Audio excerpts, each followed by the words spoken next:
and gentlemen, I am your host, Andre C.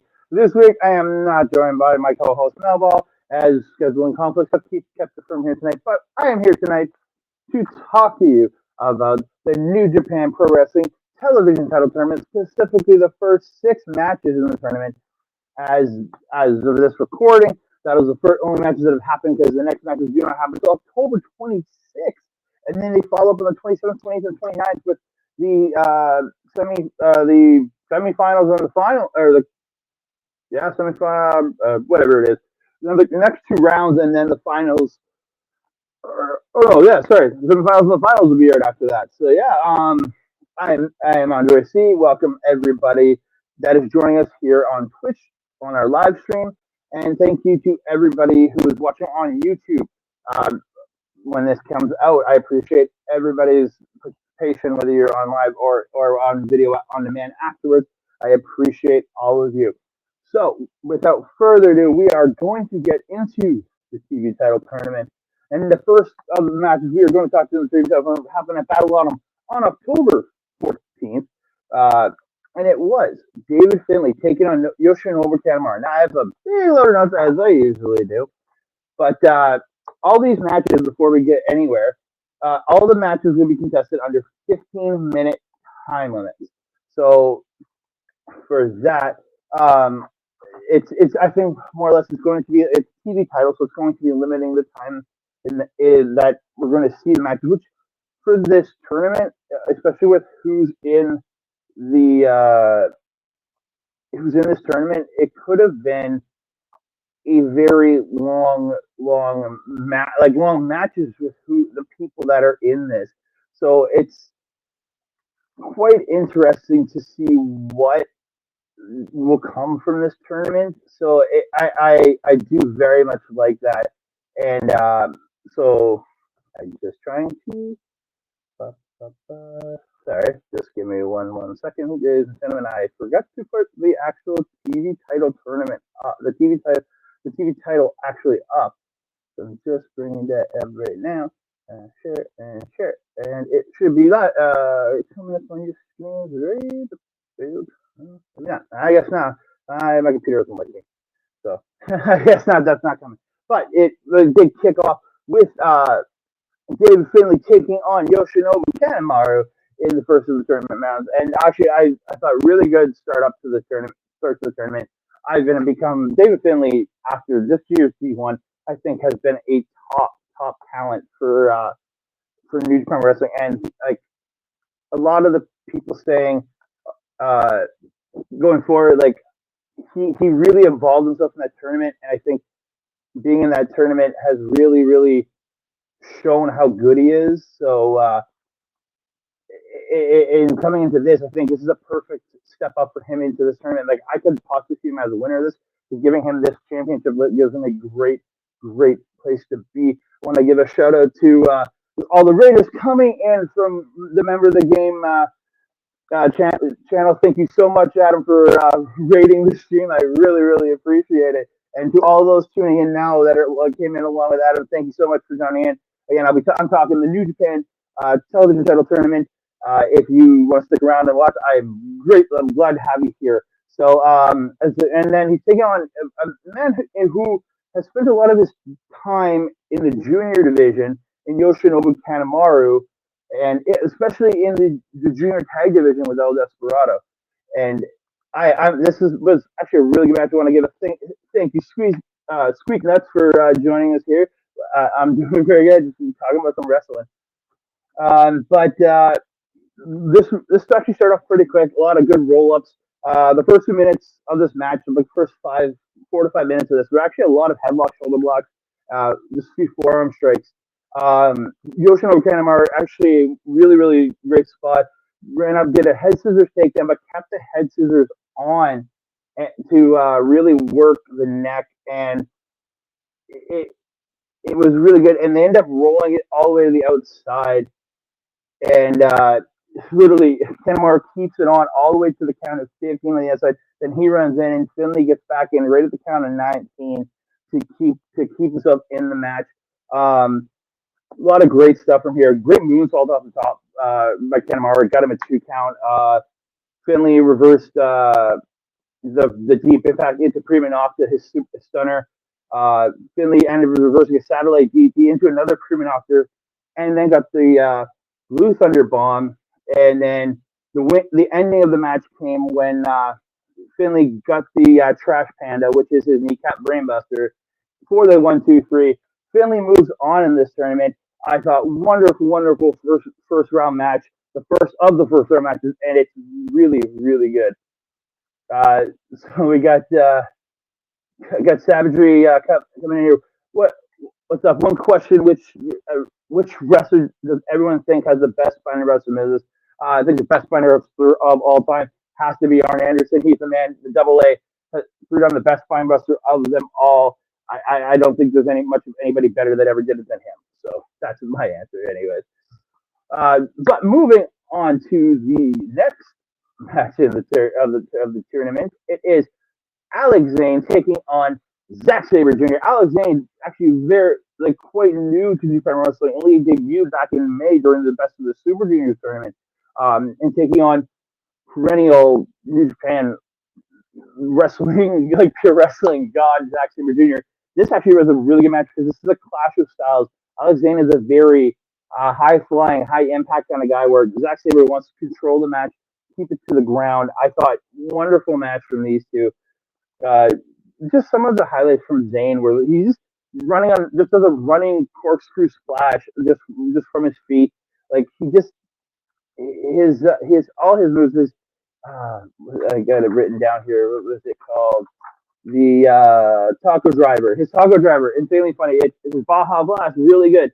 He is this awesome guy who likes to take all these things from like fast foods to make for his thing. Where Zack Sabre Jr. was a big fan of using band names in music from England and punk music as the names of his submission finishers. Really good. There was a great where Alex Zane running does a front flip and does a front flip into the Billy Gunn Famouser for a 2, which is really good.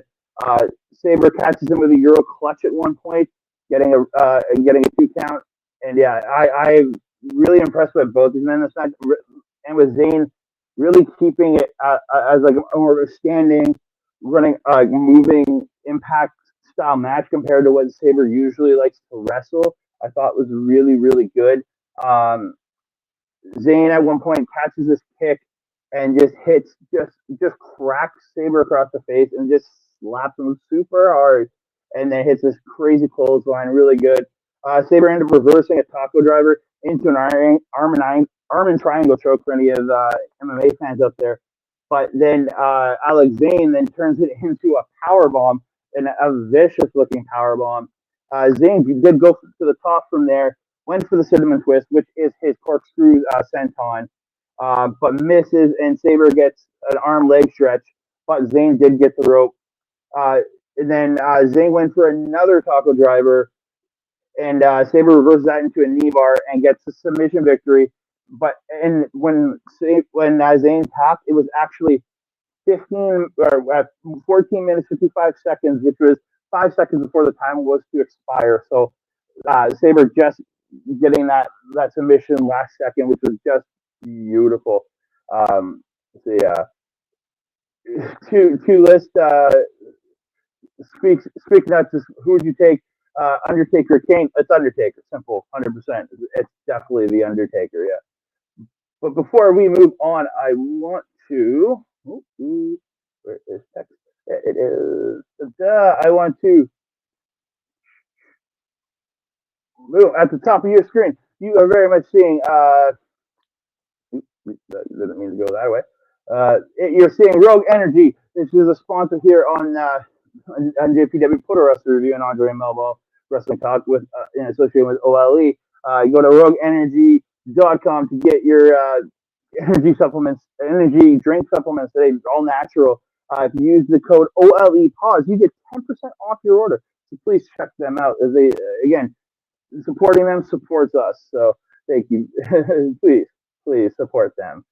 But from here, we're going to move on to the next match in the TV title tournament, which did take place on October 15th.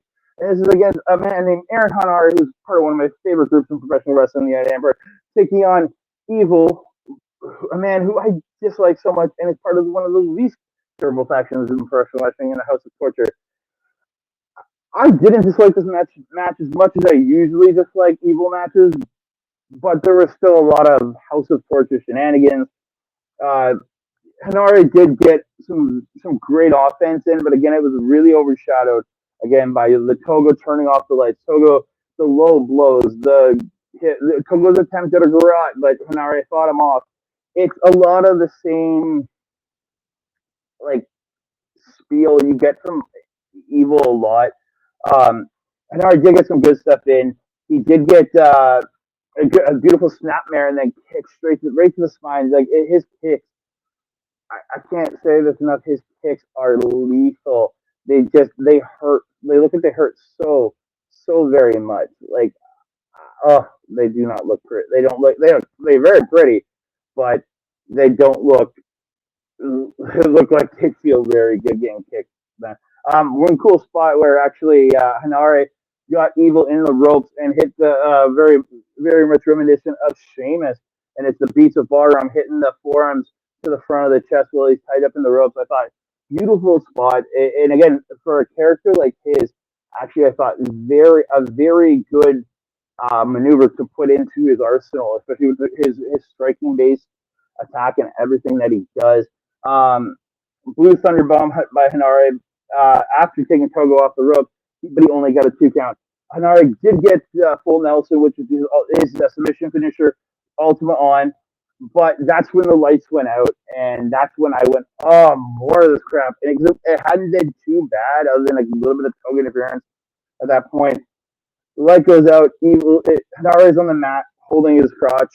Obviously, Evil has low blowed him, and the ref is down. This is where I was like, for lack of a better term, fuck this spot, because it happens in almost every Evil match, and I'm just getting very, very sick of seeing those. And I just can't get behind his constant cheating and his constant Dick Togo interference. This is where Togo ends up sliding a chair into Evil. He hits Hanare in the head, but Hanare just gets up and starts unloading on Evil. Throws him into the corner, hits a high knee, and then hits the Rampage for 2. But again, only gets a 2, so Evil's still surviving. And then Hanare reverses like. Evil likes to do the magic killer with using the ref or Togo. So he lifts him up onto the ref's shoulder, but the ref kind of like, no, and Hanare kicks his feet off the ref, and then hits a spin kick and goes and putting Evil down, goes up to the top, goes for a senton, but misses, and this is where Evil pushes Hanare into the exposed corner that Togo had pulled the protection away from, and then hits everything as Evil and wins. Oh my god, I was praying Hanare was going to get the win in this match, just so I didn't have to see Evil again in this tournament. And I am very disappointed. As also some of the stuff that they were talking about early on is that it was supposed to be a title to help push forward the younger wrestlers. Why is a guy like Evil getting the move forward in this tournament when a younger guy like Hanare should be moving forward in this tournament? Those are the kind of things I don't really care too much for, but that, again, personal opinion, but I still don't care for it. But again, Evil moving on, and we all just have to suffer that much more with another Evil match in the next round of this tournament. So we move on to the other match on October 15th, and that was Jeff Cobb taking on Yoshi-Hashi in what I really thought was, again, Yoshi-Hashi coming into play. Like, all through his G1 run, he kept coming out and having great matches. Again, G1 Yoshi-Hashi really stepped up, and I think he's kept it going. Outside of a couple matches he's had in between, I thought this was a really great match between him and Jeff Cobb. Really fast start. Cobb getting his delayed suplex very early on, but he does hit the really cocky, like he gets down, like poses, puts the knee on the chest pin, but only gets I think it's like a 1.5, maybe a 2. but I love Jeff Cobb, but he gets cocky with a lot of stuff. And then he proceeds to roll Yoshi-Hashi over, does this where he stands on the back and pretends to do the surfing thing. I very much enjoy that spot. But again, Yoshi-Hashi, when Cobb goes for the standing moonsault, Yoshi-Hashi got his knees up, but the way it was played is that Yoshi-Hashi, while hurting Cobb, also hurt himself because of how big Jeff Cobb is. Coming down on your knees, it's going to hurt your knees on top of it all. But then Yoshi-Hashi gets a drop kick to the knees, and then or to the knee in the ropes, wrapped it in the ropes, and then he got a neck breaker, but only got a 2 count again. A lot of more great stuff. Jeff Jeff Cobb got rolled to the outside, and Yoshi-Hashi was watching him, and then goes for a plancha, thinking he had him, but Jeff Cobb just caught him and just slammed him on the something into the post, like upside down, goes into the post on the outside. Looked really, really good. And then back in the ring, Cobb did get a gut wrench suplex off the top, but he kind of got cocky and waited, and then got the pin. Like he slowly moved over, and then he followed up with another standing moonsault, and then but when he comes down, he snatched his knee, like, and he was holding the knee before he gets the pin again, and that way, and again, only got a delay. With delay, Yoshi-Hashi kicked out at 2. Again, this is a match, like, this is probably the one, this or the Alex Zane and Sabre match are the 2 matches I think out of this entire of this first round so far, I think have been the most impressive in ring wise. Because again, Yoshi-Hashi has really, really stepped it up. Yoshi-Hashi got a knee bar, then transitioned into a rear naked choke, but Cobb ends up standing up and running him backwards into the corner. Again, I love the transition, the knee bar, and then transition it once Cobb rolled onto his belly, transitioning into the rear naked choke, and then Cobb just showing the power of just standing up with ease with Yoshi-Hashi in the back. And Yoshi-Hashi is not a small person. He's 220-ish around there. So that's a lot of weight on your back, just lifting a man up and running him backwards into the rope. Spin cycle, which is the spinning backdrop driver by Cobb, and he goes for the tour of the island, but Yoshi-Hashi goes for a small package during the move, but Cobb does kick out at 2. Yoshi-Hashi, and then Cobb pulls him in and goes for another tour of the island, but Yoshi-Hashi turns it into an attempt for Karma, and then just rolls him into a pin from Karma, does the rolling Karma, and gets a very surprising victory. Again, I was very surprised seeing Yoshi-Hashi win this match, because I really thought Jeff Cobb was going to get the push here. But I'm very, very excited to see if Yoshi-Hashi continues with how good he looked in this match. I think going forward into the rest of the tournament, I think he could be a real contender going forward. I really, really enjoyed this match with these two, and I really look forward to what Yoshi-Hashi does next. So yeah, I'm very impressed with this match. Like, again, this or the Zack Sabre Jr. and Alex Zane match for me are the 2 matches from this tournament so far that I would highly recommend to anybody. We're going to move on to October 16th, and it is legend Hiroki Goto taking on another legend in Japanese professional wrestling, Kenta. Like this, again, like I said earlier, when this stuff came out, I really thought it was to push young guys. But again, both these guys, veterans in the business. But you need veterans in the tournament to help really sell it. But I think this match, like, these two had a really good match. Again, a lot more of the Kenta trying to cheat, Kenta trying to do his little avoid stuff. But both these men, the kicks, the strikes in this match, just insanely brutal. There was actually a spot where Kenta kept trying to inadvertently hit the ref. Marty dodged it twice, but and on the second time he did a roll out of the way. I was really impressed with Marty Asami on that spot, but he did get hit on the third try. But I was really happy with Marty Asami holding the avoid and then doing a roll to avoid it. I was like, wow, the ref actually does something to avoid getting hit for one of the few times in professional wrestling. Kenta does get a chair from the outside while Marty Asami's down, and then misses Goto, and Goto ends up clotheslining the chair into Kenta's face, getting so Kenta get the comeuppance from trying to screw with Goto in that sense, and it actually busted open Kenta on the head. Goto goes to pick up the chair, but he decides not to use it, and then Kenta gets a roll up at that point puts his feet on the rope, but the ref did catch him and didn't count to three because he did see the feet on the rope, and then Goto goes for the GTR, but Kenta tries to roll him in. So Kenta tries to roll out of it, and Goto just kind of sits down on him, like he had him in the GTR underneath, and then Kenta tried to roll through to get him into a pin. Like, and he just you see him just sitting down right on his face, almost on his face. It was actually pretty funny, but only got a 2 count.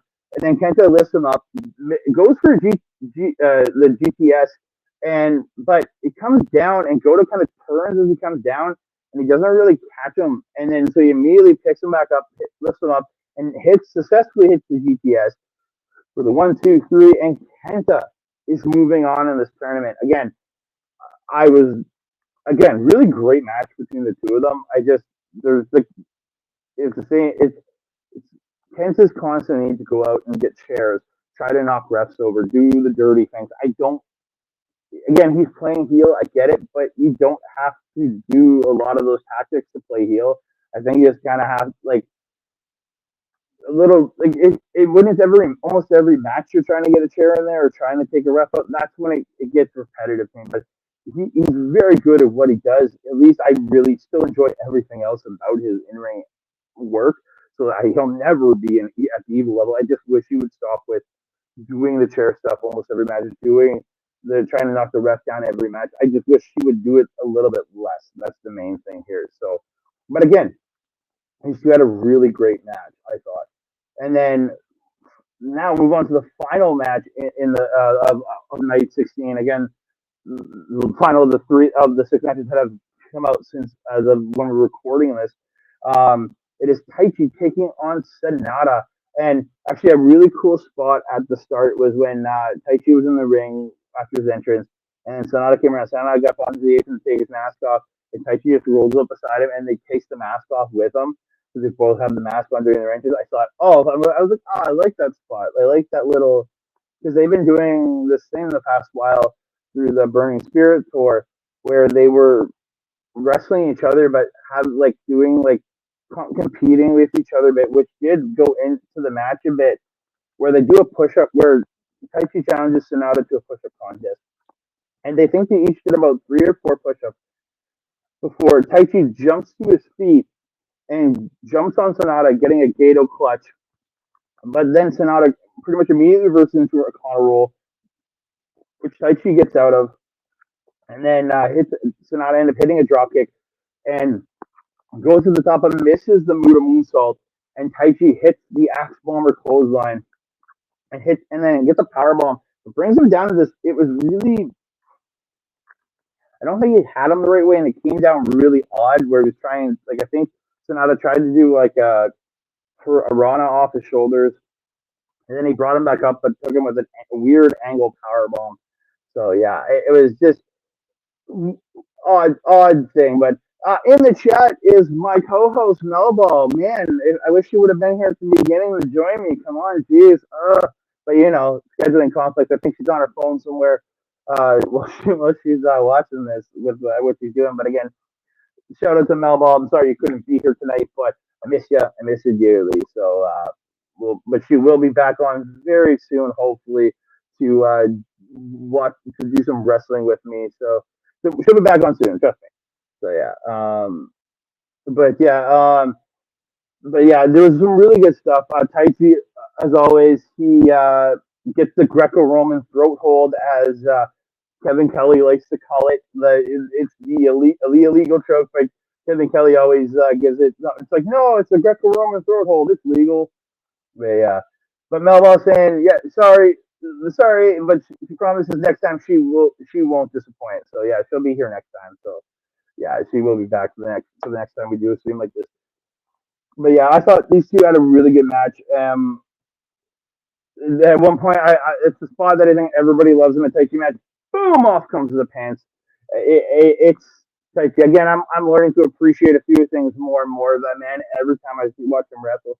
There was a point when I watched Taichi and I just couldn't stand him. But I thought he's become such an entertaining character. Working with Zack Sabre Jr., I think really exposed me, especially for him, because I'm such a Sabre fan that I was watching him so much. I really became a fan. I watched the intricacies that he had, and I thought he did really, really well. But yeah, dangerous backdrop by Taichi. But then Sonata immediately gets up, hits this tiger suplex, and then a spinning forearm, and both men just drop to the mat, and they're just like out, and then they both kind of just roll slowly to the outside to the floor. Yeah, it's Mel again in the chat. Tech dancing, pants swiping, sweet singing. What's not to like about Taichi? I don't know. There's not much to like. There's not much not to like about Taichi anymore. I again, like I said, I've become a big fan of Taichi over these last couple of years when it was association in the tag team with Zack Sabre Jr.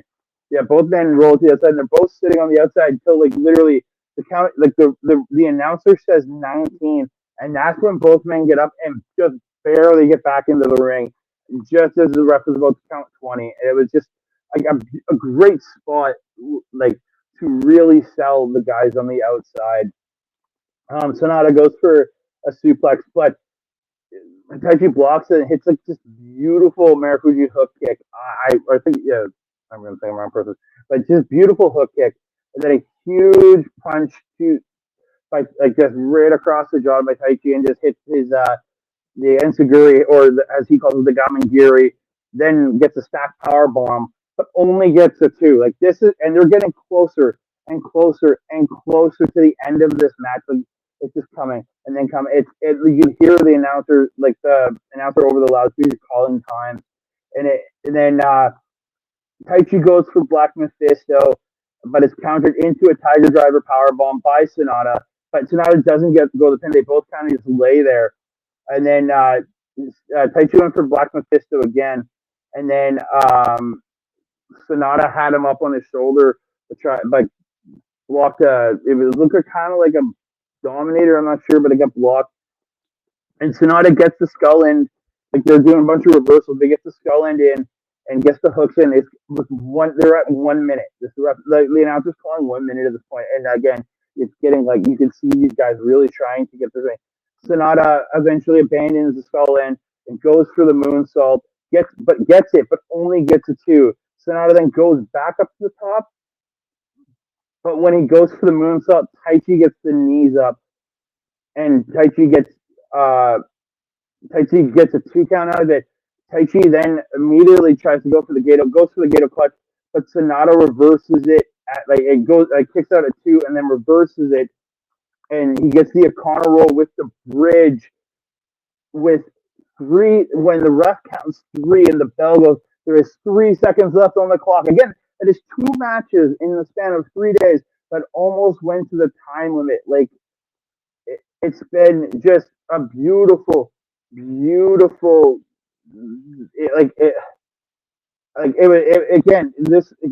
Sabre one.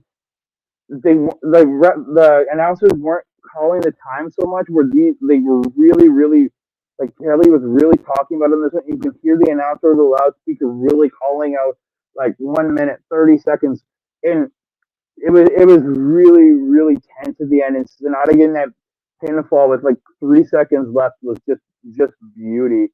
But yeah, Mel saying Sonata continuing the trend of missing those moonsaults. Hey, he went 1 for 3 tonight. He did hit a moonsault. You can't say he always missed them. He went 1 for 3 tonight. You can't get too mad. He went 1 for 3. But yeah, honestly, the first round so far, the first 6 matches in this New Japan TV title tournament have been absolutely phenomenal. I can't say I don't like even I said even the Evil match I didn't dislike an Evil match as much as you do. Again, partially that is Aaron Hanare being a factor in that for me, so I think that's a big part. But yeah, so moving over to the next screen, I'm going to bring that bigger here, and we get the brackets. You get David Finlay moving on to the second round against going to be taking on Zack Sabre Jr. I think that is going to be a phenomenal match. The striker and brawler in David Finlay taking on the technical Ace and Zack Sabre Jr. And as I honestly, I want Zack Sabre Jr. to go over in that, but I could easily see there being a path for David Finlay to move on to the next round. I really could see that. And then you have Yoshi-Hashi taking on Evil. Oh God, I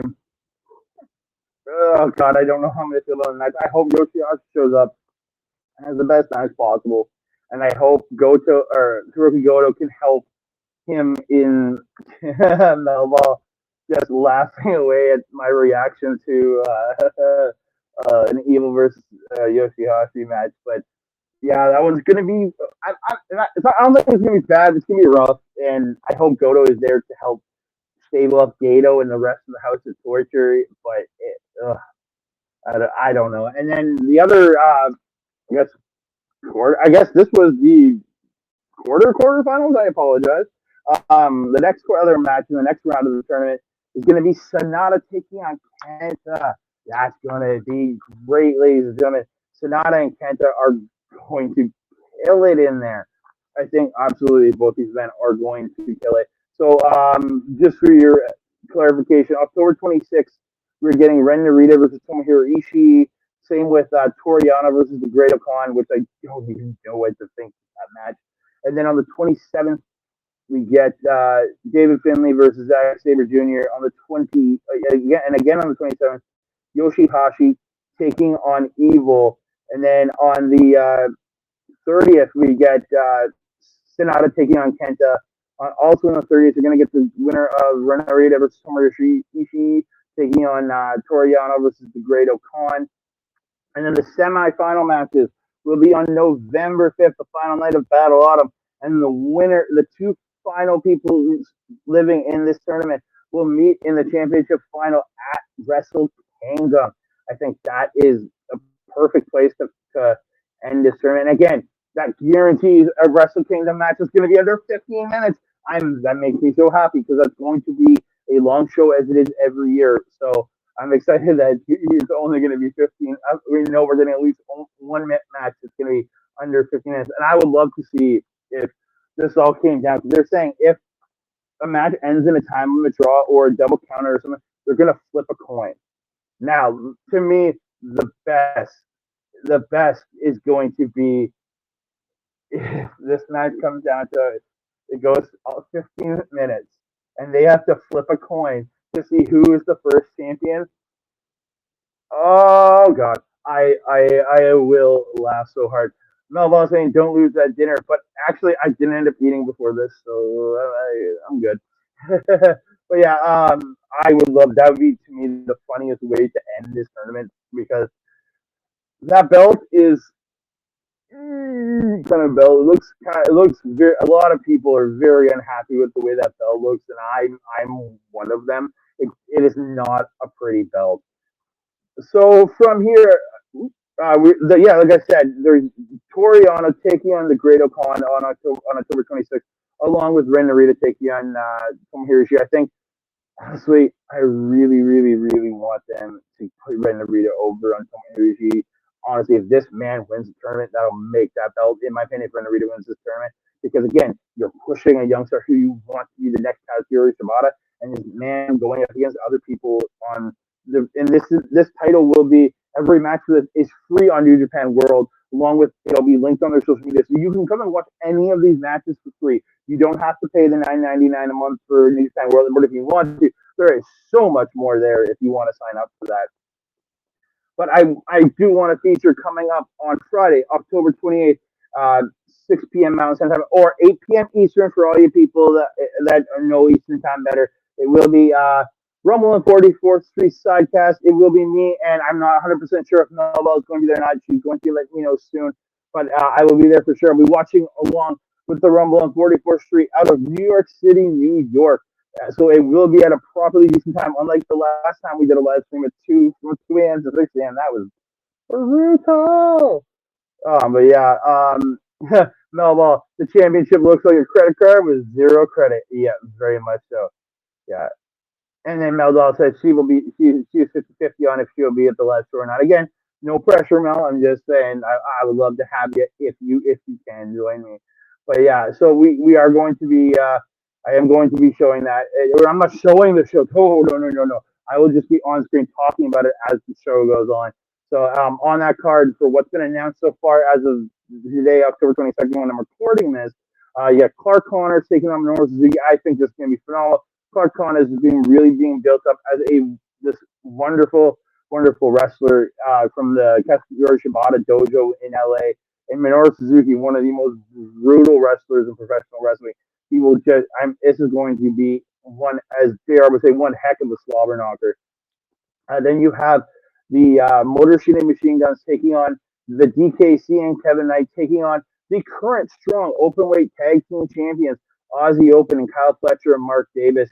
I think, oh my God, this is going to be a great three-way match. And this was actually a match challenge, the Champions Challenge. You had DKC and Kevin Knight actually won the challenge. And then they said, okay, we'll defend against you, but we also want to defend against the Motor City Machine Guns because they were on because they were defeated by the Motor City Machine Guns on Impact.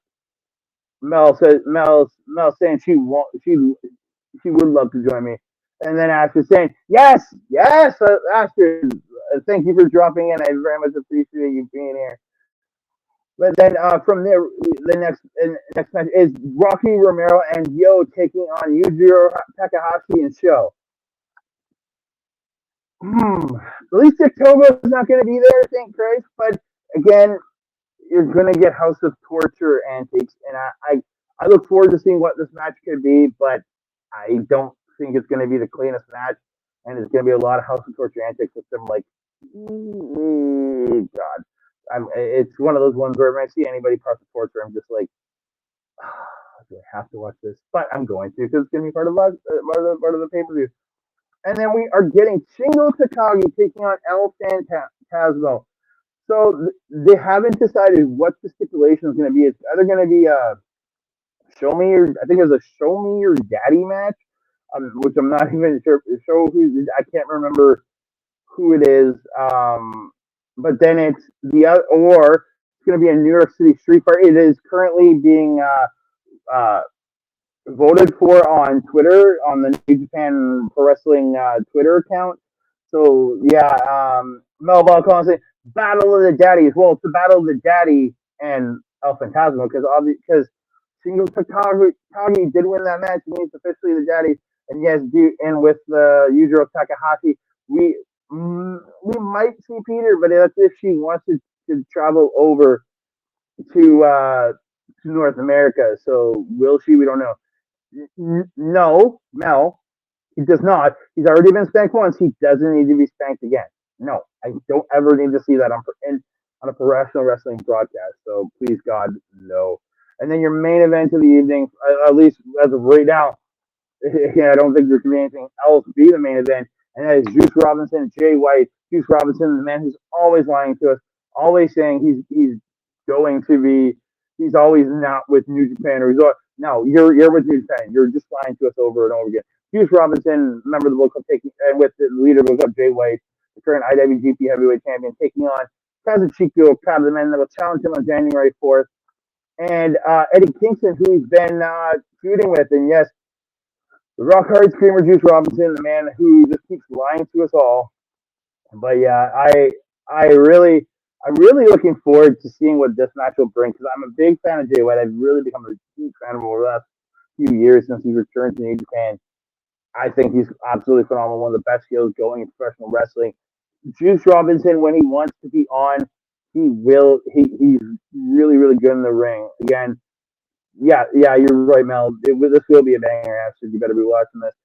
And because Chico Okada, you can't get much better than this guy currently in professional wrestling. I don't think there's many better. He is to me, he is now the ace of New Japan. I think he is the best guy going in that company. Again, maybe I like Jay White as champion. I would like him to continue becoming.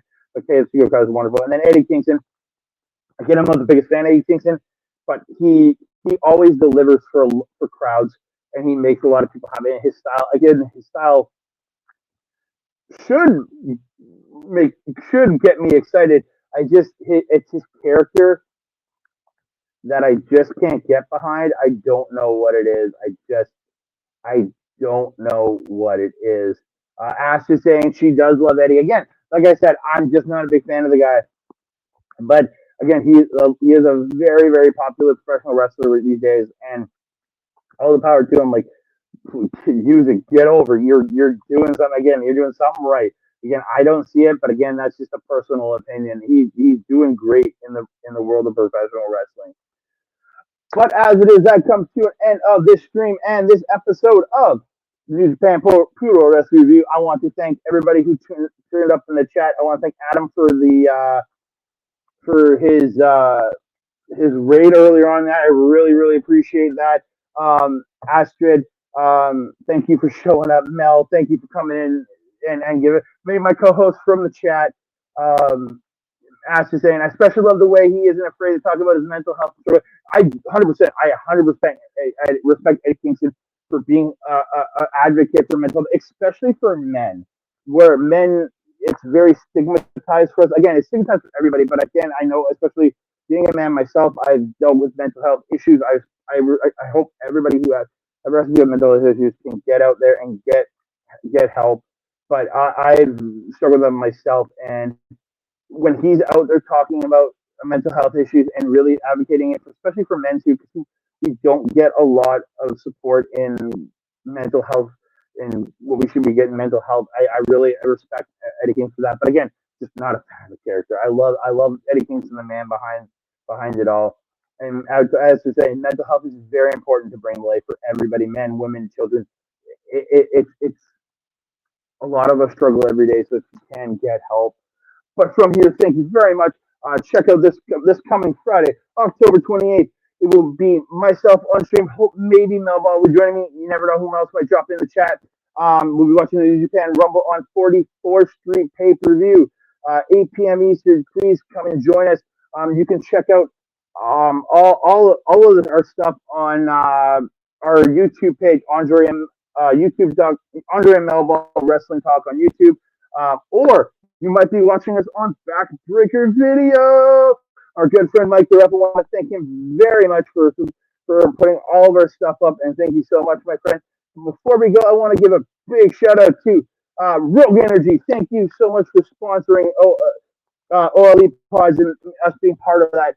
You can check out rogueenergy.com. Get all your great energy drinks, supplement stuff there. You can get.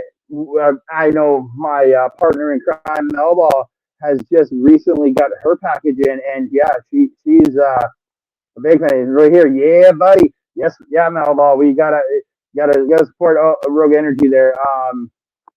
But yeah, I want to thank everybody who came in tonight and everybody who's watching on YouTube. Thank you all so much. And you can check out New Japan World for only about $10 a month. It roughly turns out to be American or Canadian. I think it's like 10.50 Canadian, something around there.